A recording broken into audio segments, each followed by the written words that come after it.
اس حوالے سے کہ جو کوئی ڈھکے چھپے الفاظ میں بھی بات کرنا چاہتا ہے، یہ میں آپ کو انشور کروں گا کہ میں کسی کی پرچی سکپ نہیں کرتا، چاہے وہ میرے خلاف لکھی ہو، میرے حق میں ہو، کوئی سخت بات لکھی ہو، مجھے اس سے کوئی پرواہ نہیں ہوتی ہے، کیونکہ کتنی کو سخت بات کرے گا، میرے سے زیادہ سخت باتیں تو کسی نے نہیں کی ہوئی ہیں، تو ہم تو ہر چیز کے لیے تیار ہیں اللہ کے فضل سے۔ باقی تفصیلی جوابات اس مجلس میں ظاہر ممکن نہیں ہوں گے، میں اصولی باتیں کر دوں گا، نٹ شیل کے اندر مقدمہ بیان کر دوں گا،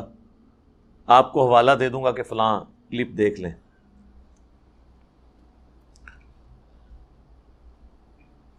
بعض لوگوں کی طرف سے یہ بھی انپٹ آئی تھی کہ اس سیشن کی ڈیوریشن بڑھائی جائے، ویسے تو عموماً یہ 1.5 سے 2 گھنٹے کا ہوتا ہے، لیکن 1.5-2 گھنٹے کوسچن آنسر سیشن کے لیے تو ٹائم گزرنے کا پتہ بھی نہیں چلتا۔ ابھی آپ کوسچن آئیں گے نا تو آپ دیکھیں کتنا انٹرسٹ ہوتا ہے، ہر بندے کے سوچنے کا اپنا انداز ہے، لیکن میجورٹی وہ کوسچن ہوتے ہیں آلموسٹ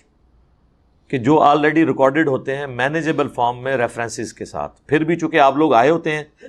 آپ میں سے اکثر لوگ ایسے بھی ہوتے ہیں کہ جو کچھ عرصے سے ہی سن رہے ہوتے ہیں، ان کو نہیں پتا ہوتا کہ اس کے اوپر ریکارڈنگ ہوئی ہوئی ہے، تو میں اس کو ریفر کر دوں گا ٹو دی پوائنٹ جواب دے کے۔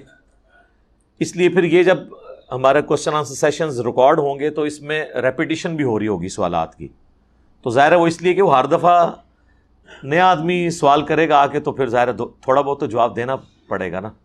ورنہ تو زیادہ